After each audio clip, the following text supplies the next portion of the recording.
takatry saika tsy haiko adinoina ireo lalandavitra izay nodiavinao amonjenay nefa tsy nanday anao fa nanaiky tsotra izao na dia fantatrao toko fa loza izay anjo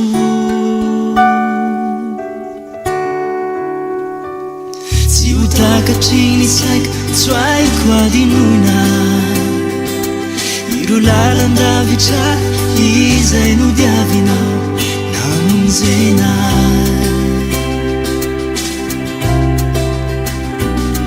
nefa tsy nanday anao fa nanaiky tsotra izao na dia fantatrao toko sy tsinjonao mialo fa ho loza izay anjo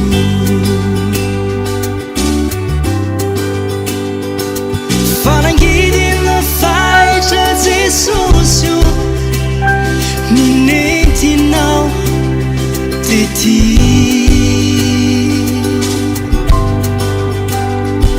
tsy mba zakanino fomanja nefa tenekenao toy izao fa tenao loatra ilay fanahinao nangororo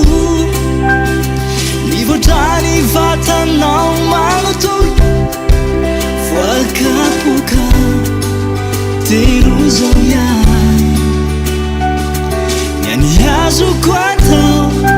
ty ny foko maloto raiso